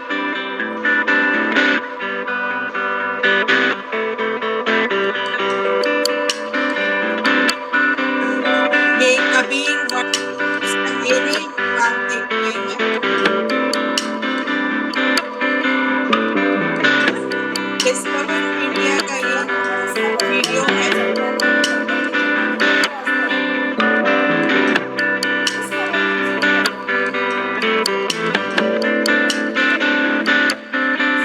अब बोलो। हाँ, अब आप बताइए तो वो ज्यादा अच्छा रहेगा। ये एरियल व्यू है कबीरवड़ का, जो भरूच के पास है, अपने गुजरात में ही है। यहाँ कबीर रुके थे करीब 30 साल। यहाँ एक वट वृक्ष लगाया गया था, जो अभी 3000 वट वृक्ष हो चुके हैं। जो मूल वट वृक्ष था उसका कुछ पता नहीं है।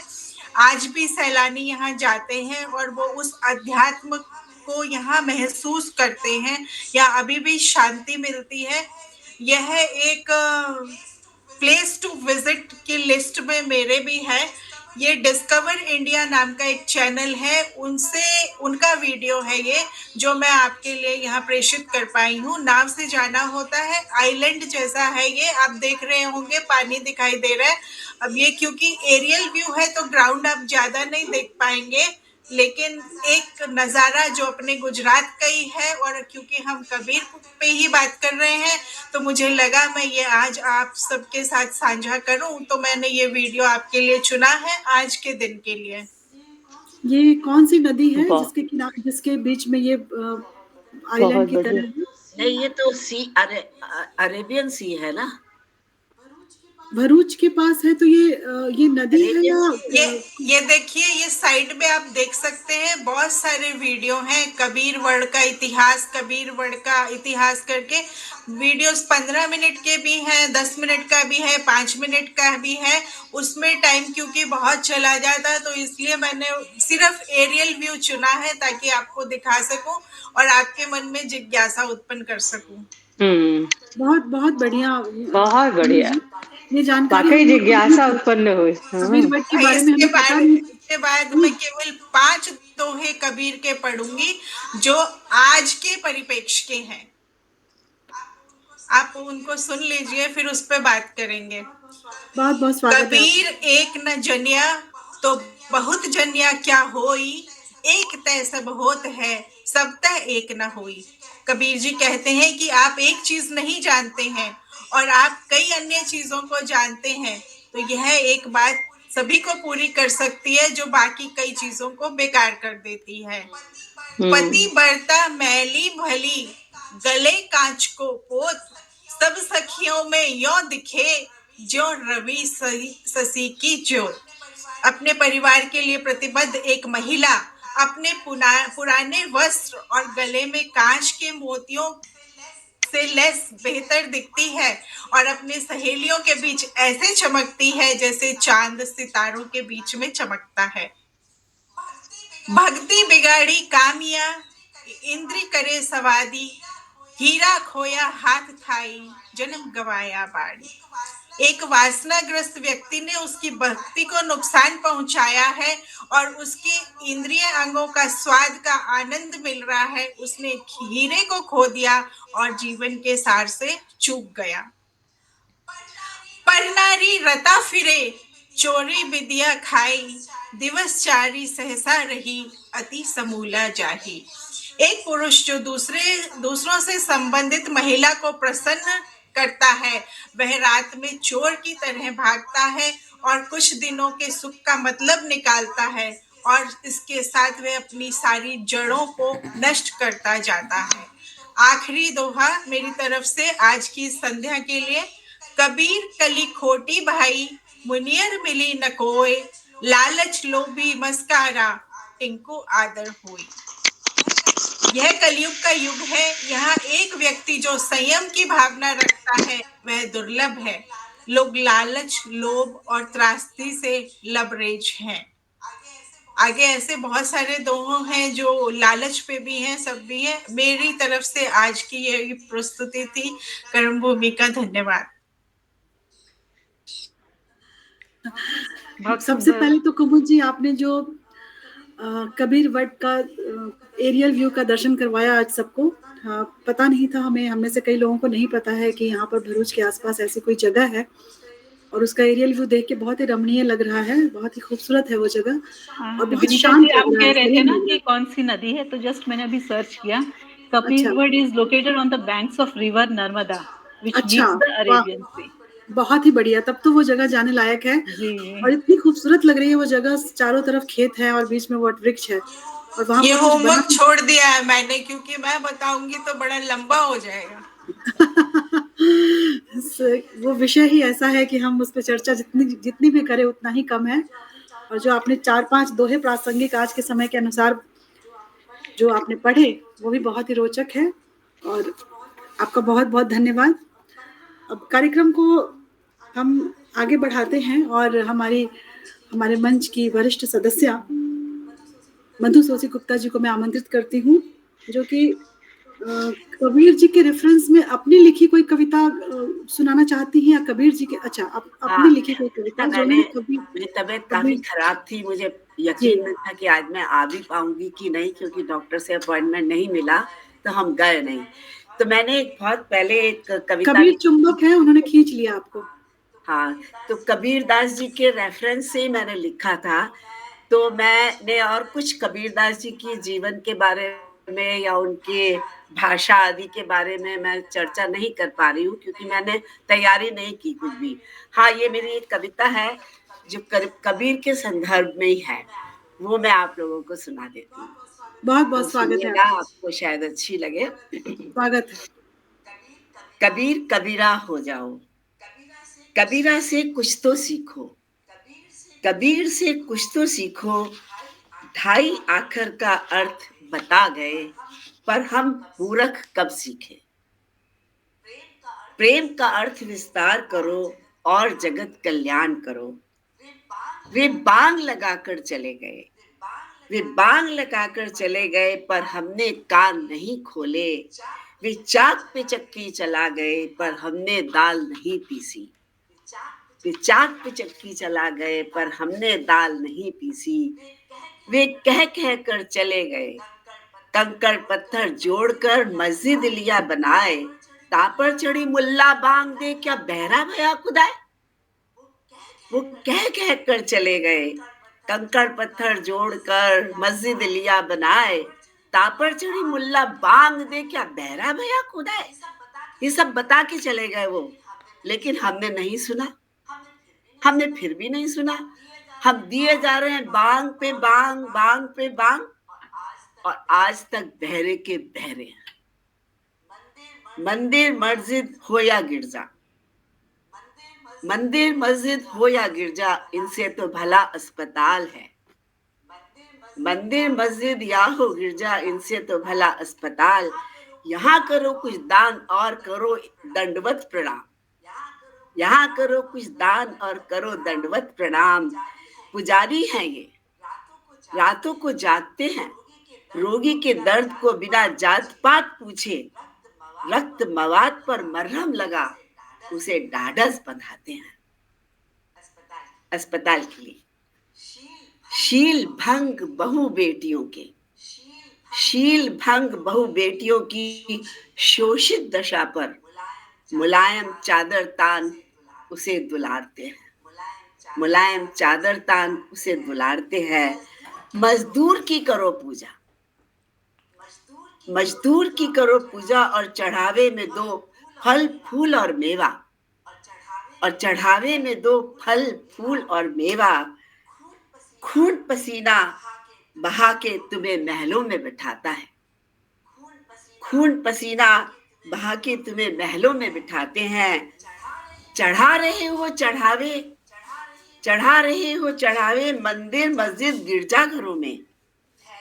थैली भर भर रुपया सोना और चांदी, पर गरीब की झोपड़ी खाली की खाली, पर गरीब की झोपड़ी खाली की खाली। कबीर कबीरा हो जाओ, कबीर को बस पुस्तक में मत बांचो, कबीर को बस पुस्तक में मत बांचो। कबीर की बातों को आत्मसात करो और स्वयं कबीरा हो जाओ, और कबीर की बातों को आत्मसात करो और स्वयं कबीरा हो जाओ। धन्यवाद। बहुत बढ़िया। हम लोगों ने कबीरदास के जीवन और उनके दोहे और उनके बारे में अपने विचार, उनकी भाषा, उनके लेखन, उनका अध्यात्म और उनका जीवन, इस पर चर्चा की। और मंच की हमारी वरिष्ठ सदस्य ने अपनी कविता ही रख दी सामने, जो उन्होंने कबीरदास जी से प्रभावित होकर लिखी है। बहुत बढ़िया। और ये बात सच है कि हमने इतना पढ़ा, हमने इतना जाना, हमने इतना सुना, लेकिन हमने सीखा क्या, ये एक प्रश्न है। आज भी इस कार्यक्रम में हम इतनी बातें कर रहे हैं, थोड़ा थोड़ा भी सीख लें अपने अंदर, थोड़ा थोड़ा भी जमा कर लें और उसको फिर इम्प्लीमेंट करें अपनी लाइफ में, तो सच में हमारा जीवन बन जाएगा।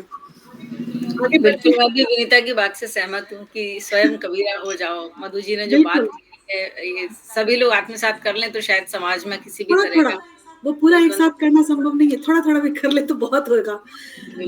मधु जी की कविता में लाइन था कि चक्की भी पीसी। कबीरदास जी ने मंदिर मस्जिद गिरजाघर सभी के बारे में जो कहा, उनका ये भी था कि भाई आपको चढ़ावे, यहाँ पे चढ़ावे हम चढ़ाते हैं, मनो मनो सोना हीरा चांदी, क्या कुछ नहीं, पर गरीब की झोपड़ी तो आज भी खाली की खाली पड़ी है।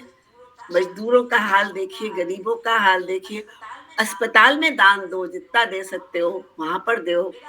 मेरा इस तरह का दृष्टिकोण है। तो सही है, कबीरदास जी के जो विचार हैं उससे आपकी कविता जो है उससे ओतप्रोत है कि मानवता की सेवा करो, मानवता का साथ दो, बाहर के जो आडंबर हैं उनको छोड़ो, उससे कुछ नहीं मिलता है, सच्चाई है। आपकी कविता में जो चक्की वाला जो एक प्रसंग था, उस पे मुझे वो उनकी जो चक्की वाला जो एक दोहा है कि चलती चक्की देखी कै दिया कबीरा रोए, दुई पट भीतर आए के साबित गया न कोय। ये जो ऊपर और नीचे का 2 पट है, उसके बीच में हम इंसान हैं जो कि ये हो जाते हैं, पूरे पाउडर बन जाते हैं, जैसे कि गेहूं जो है वो पाउडर बन जाता है वही बात है। नए संदर्भों में लिखी हुई कविता है, बहुत अच्छा लिखा मधु जी आपने, बिल्कुल समकालीन कविता है, नई कविता जी। Thank you Meena ji. और एक जो उनका दोहा है कि लाली देखन मैं गई, नहीं लाली मेरे लाल की जित देखो तित लाल। यहाँ पे लाली जो है वो तेज है, और लाल जो है परमात्मा है, परमात्मा के तेज की बात कर रहे हैं कि लाली मेरे लाल की जित देखो तित लाल, लाली देखन मैं गई मैं भी हो गई लाल। सच्चाई है, हम जिस संगत में बैठते हैं हम वही हो जाते हैं। लाली देखने जाएंगे तो लाली मिलेगी हमें। आगे मैं बुलाना चाहती हूँ विनीता, मैं आपको बुलाना चाहूंगी। पहले आप बहुत ही शानदार तरीके से संचालन कर रही हैं, और देखा जा रहा है कि सबके चेहरों पर एक आनंद है, मजा आ रहा है सबको, और डेफिनेटली कबीर के विषय में तो जानने को मिल ही रहा है, लेकिन संचालन जब उस चीज को आगे बढ़ाता है तो उसका एक आनंद अलग ही होता है, सीखने का मजा कुछ अलग ही होता है। तो आपका जो विषय है कबीर और ब्रह्म है, मैं चाहती हूँ आप उस पर रोशनी डालें। स्वागत आपका। बहुत शुक्रिया प्रीति, बहुत शुक्रिया। वैसे मैं पिछले 1.5 घंटे से बोल ही रही हूँ कबीर जी के बारे में, और आप लोगों से भी सुन रही हूँ। उनका जो कबीर और ब्रह्म है, दरअसल विषय बहुत बड़ा और विस्तृत है, उतना मैं नहीं बोलना चाहती हूँ। उसको मैं एक छोटे से 4-5 पंक्तियों में मैं उसको संक्षेप में कहना चाहती हूँ कि कबीर का जो काव्य है, मैं उस पर बात करूंगी। काव्य है, उसका जो रूप है वो ब्रह्म रूप है। और ब्रह्म वो क्या मानते हैं, वो किसी भी तरह की पूजा और किसी भी तरह के कर्म कांड या किसी भी तरह के उपासना, इन सब चीजों में उनका विश्वास नहीं था। जैसा कि अभी चंद्रप्रभा जी ने बताया कि स्वयं को ढूंढ लो तो प्रभु खुद मिल जाएंगे और पीछे पीछे आएंगे।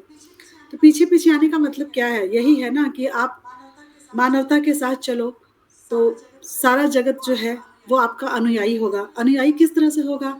तो अनुयायी वो आपका नहीं, वो ब्रह्म का होगा, वो ईश्वर का होगा जिसको आप ढूंढ रहे हो, और वो आप खुद हो तो मैं ब्रह्म पे इतना वही है उनका कि उनके अनुसार किसी भी धर्म में जो हम अलग अलग तरीके से पूजा और प्रार्थना करते हैं, अलग अलग आकार में हम अपने ईश्वर को मानते हैं। कबीरदास जी का मानना है कि जो ब्रह्म है वो आकार नहीं, वो निर्विकार है, उनका कोई आकार नहीं है, उनका कोई व्यक्तित्व नहीं है, उनका कोई रूप भी नहीं है।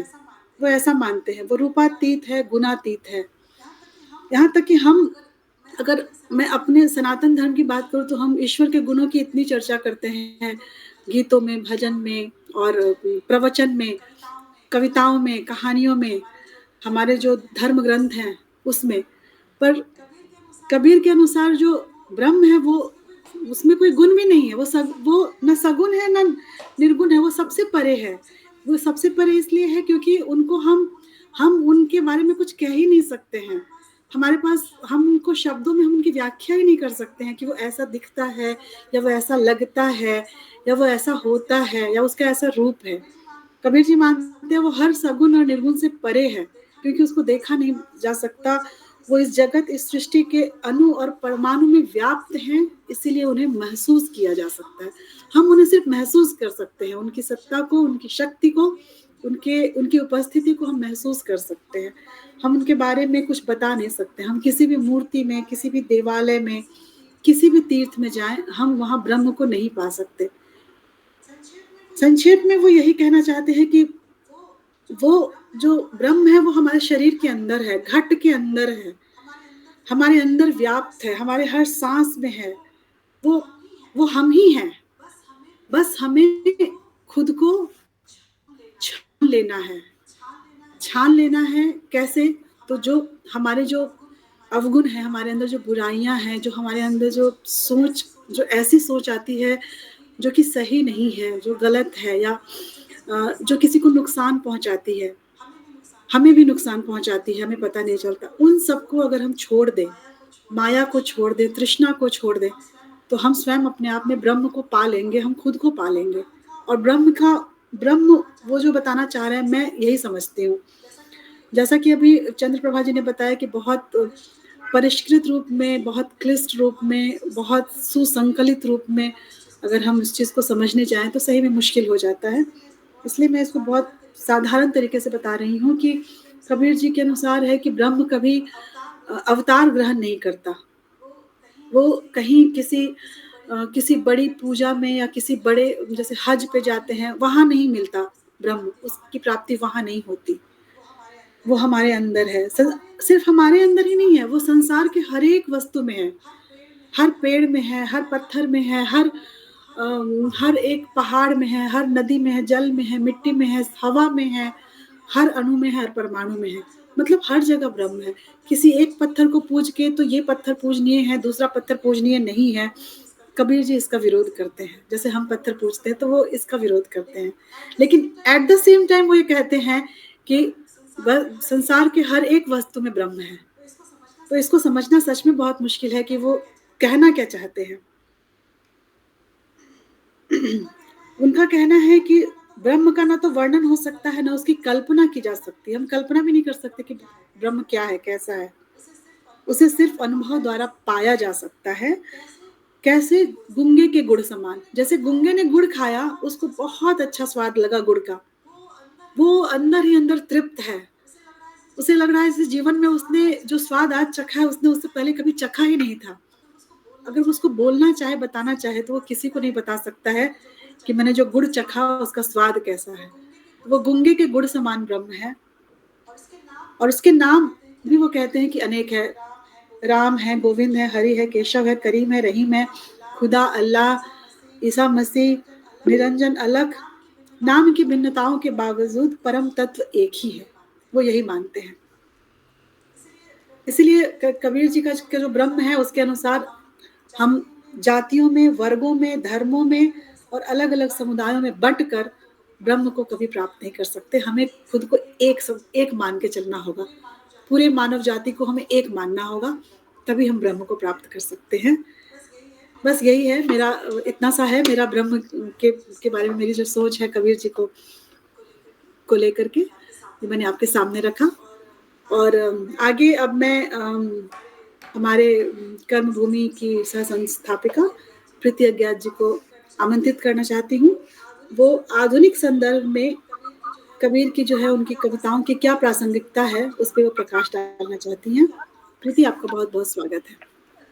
धन्यवाद विनीता। मुझे लगता है कि इतनी चर्चाओं के दौरान आधुनिक संदर्भ में कबीर की प्रासंगिकता, इस विषय पर काफ़ी चीज़ें ऑलरेडी हम बोल चुके हैं दोहों के माध्यम से, और समय भी हमारा बिल्कुल समय सीमा पर हम आ चुके हैं। तो मैं बजाय उसके, यदि आप लोग इजाज़त दें, तो कबीर के जीवन के 2 छोटे-छोटे प्रसंग हैं, वो बताना चाहूँगी, क्योंकि ये आलेख तो थोड़ा-सा समय लेगा। ठीक है? तो बहुत ही उनका जो स्वभाव था हाजिर जवाबी का, और दूसरा उनका जो संयम था जो उनके जीवन में, इन दोनों बातों को लेकर उनके 2 छोटे-छोटे प्रसंग मुझे गूगल करने पर मिले, तो मैं आपसे वो शेयर करती हूँ। पहला तो हम जानते हैं कि कबीर जी जो थे वो बहुत ही विलक्षण बुद्धि वाले थे। बचपन से उनके लेखन से ये बात समझ आती है। उनकी हर बात तर्कपूर्ण होती थी, सत्य होती थी, ये भी इनका एक बड़ा गुण था। तो ये जो किस्सा है ये उस समय का है कि जब श्राद्ध पक्ष के दिन चल रहे थे और गुरु रामानंद जी जो उनके गुरु थे, उनको अपने पितरों का श्राद्ध करना था। तो मान्यता अनुसार ऐसा होता है कि इसमें पितरों की पसंद की चीजें बनाई जाएं जिससे कि पितर संतुष्ट होते हैं, ऐसी मान्यता है। इसलिए रामानंद जी ने कबीरदास जी से कहा कि जाओ गाय का दूध ले आओ। अब कबीर जी दूध लेने निकल पड़े।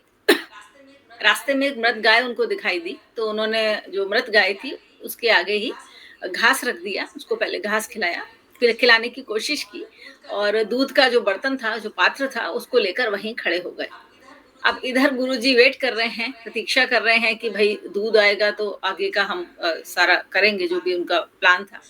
और श्राद्ध का समय निकला जा रहा था, लेकिन कबीरदास जी जो थे वो दूध लेकर गुरु के पास पहुंचे ही नहीं। तो जो रामानंद जी थे वो दूसरे शिष्यों के साथ उनको लेकर ढूंढने निकल पड़े। तो ढूंढते ढूंढते उन्होंने देखा कि एक जगह मृत गाय है और उसके पास कबीरदास जी अपने खड़े हुए हैं। तो गुरुजी ने पूछा कि तुम यहाँ पर क्यों खड़े हो? तो कबीरदास जी बोले कि देखिए ना, ये गाय ना तो घास खा रही है और ना ही दूध दे रही है। तो इतना सुनकर रामानंद जी ने कबीर जी के सिर पर हाथ रखते हुए कहा कि बेटा, मृत गाय भी कहीं घास खाकर दूध दे सकती है? तो कबीरदास जी तो थे ही हाजिर जवाब, वो तैयार ही थे इस प्रश्न के लिए। उन्होंने तुरंत ही प्रति प्रश्न किया कि जब आपके पूर्वज जो कि वर्षों पूर्व मृत हो चुके हैं, वे दुग्ध पान कर सकते हैं, तो ये भी हो सकता है। तो गुरुजी जो थे वो अपने शिष्य की इस तर्कपूर्ण बात को सुनकर मौन हो गए और कबीर जी को उन्होंने हृदय से लगा लिया। और कहते हैं कि कबीरदास जी शायद इसीलिए उनके प्रिय शिष्य थे, उनकी हाजिर जवाबी और तर्कपूर्ण जो बात वो करते थे उसके कारण। तो एक किस्सा तो ये है, और दूसरा उनके संयम को लेकर एक बड़ी प्यारी सी स्टोरी मुझे मिली। हम जानते हैं कि वो जुलाह बुनकर फैमिली से थे, उनको अडॉप्ट किया गया था, ये आपको पता ही है, नीमा और नीरू ने। तो वे स्वभाव से अत्यंत शांत थे, नम्र थे, गुस्सा उनको आता नहीं था, ऐसा बताया गया है। तो कुछ लड़के थे, उनको बड़ी शरारत सूझी कि चलो इनको परेशान किया जाए, तो वो उनके पास या सोचकर पहुंचे कि देखें इसको गुस्सा कैसे नहीं आता, आज इसका गुस्सा निकलवाते हैं। तो एक लड़का था उस ग्रुप में जो कि जिसके माता पिता धनवान थे, पैसे वाले थे। तो वहां पहुंचकर उसने कबीरदास जी से कहा कि ये साड़ी कितने की है? तो जुलाहे ने बताया कि 10 रुपए की साड़ी है। तो लड़के ने उनको चढ़ाने के उद्देश्य से उस साड़ी के 2 टुकड़े कर दिए, काट दिया बीच में से, और एक टुकड़ा हाथ में लेकर बोला, नहीं मुझे पूरी साड़ी नहीं चाहिए, मुझे तो आधी साड़ी चाहिए, इसका क्या दाम लोगे? तो जुलाहे ने यानी कबीर जी ने बड़ी ही शांति से कहा 5 रुपए। अब उस लड़के ने उस टुकड़े के भी 2 भाग कर दिए और फिर से दाम पूछा। उन्होंने फिर से शांत स्वर में कहा 2.5 रुपए।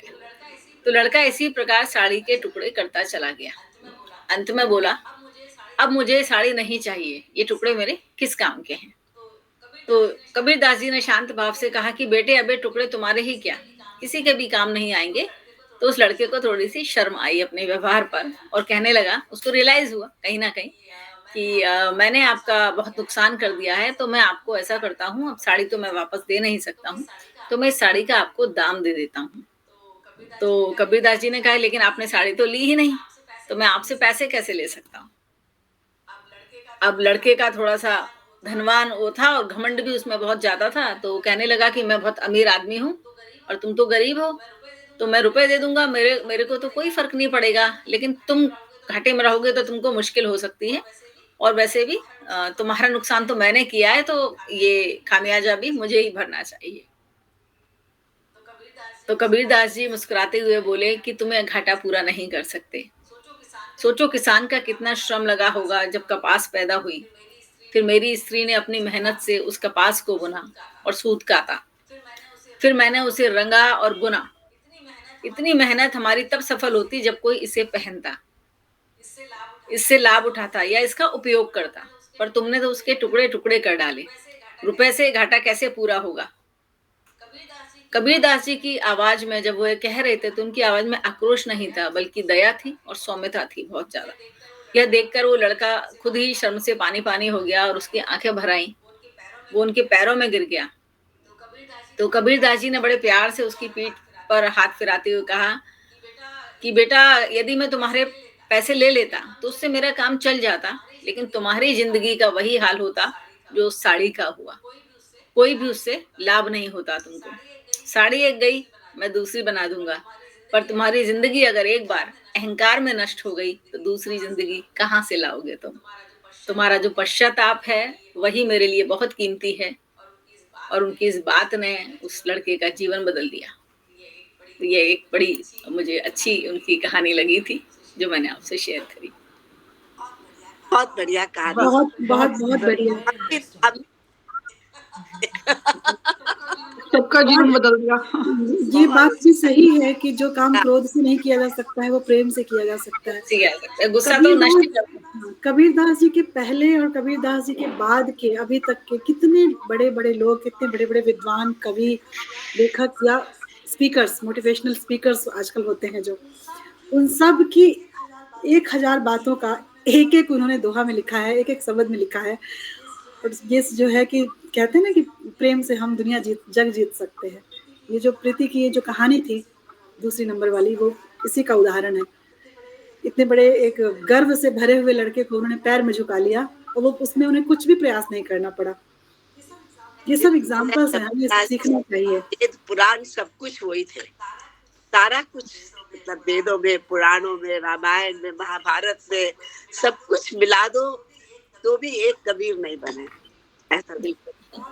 बहुत अच्छा रहा आज का कार्यक्रम और कर्मभूमि की मैं अपनी ओर से शुक्रगुजार हूँ कर्मभूमि की कि उन्होंने हिंदी काव्य के इतने बड़े महारथी, उनका विषय रखा आज और हमने उस पर परिचर्चा की। सबने बहुत कुछ ग्रहण किया और हम बहुत कुछ लेकर आज यहाँ से जा रहे हैं और आशा करती हूँ कि आगे भी हम इस तरह की परिचर्चाएं करेंगे। और आज जो हमने परिचर्चा की है, आज जो हम ग्रहण करके जा रहे हैं, उसे हम जरूर अपने जीवन में थोड़ा इम्प्लीमेंट करके उसे लाभान्वित हों और अपने आसपास के लोगों को भी लाभान्वित करें, ताकि हमारे आसपास के लोगों को सत्संगति मिले। कबीर जी यही कहते हैं, सत्संगति से बहुत लाभ होता है। अगर हम खुद बहुत ऊंचा नहीं सोच पा रहे हैं, विचार अपने उन्नत नहीं कर पा रहे हैं, तो ऐसे लोगों के साथ उठे बैठे जिनके विचार उन्नत हैं, तो उनके बीच रहने से भी हम बहुत लाभान्वित होते हैं। अब इसके साथ ही कार्यक्रम को समाप्त किया जाए फिर, प्रीति जी।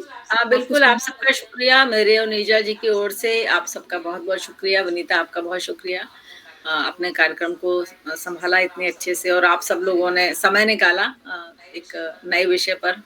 और हम सबको साथ रहते हैं तो सीखने को, समझने को मिलता है, हमारी भी थोड़ी सी ज्ञान की वृद्धि हो जाती है। हम लोग जिस क्षेत्र में हैं उसमें जरूरत यही है कि हम सभी की ग्रोथ हो, एक साथ हो, धीरे धीरे हम एक दूसरे से सीखें और आगे बढ़ते रहें। तो कर्मभूमि का यही प्रयास रहता है और जल्दी ही हम एक और नए किसी रचनाकार, किसी बड़े के साथ में, एक नए विषय के साथ में आपके सामने अगले महीने फिर आएंगे। दिया जाएगा, प्यारा था और बहुत सहज और बड़े प्यारे ढंग से आपने संचालन किया।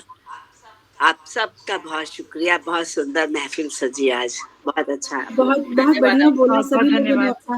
सभी लोगों ने अपने विचार बहुत ही खूबसूरती से रखे।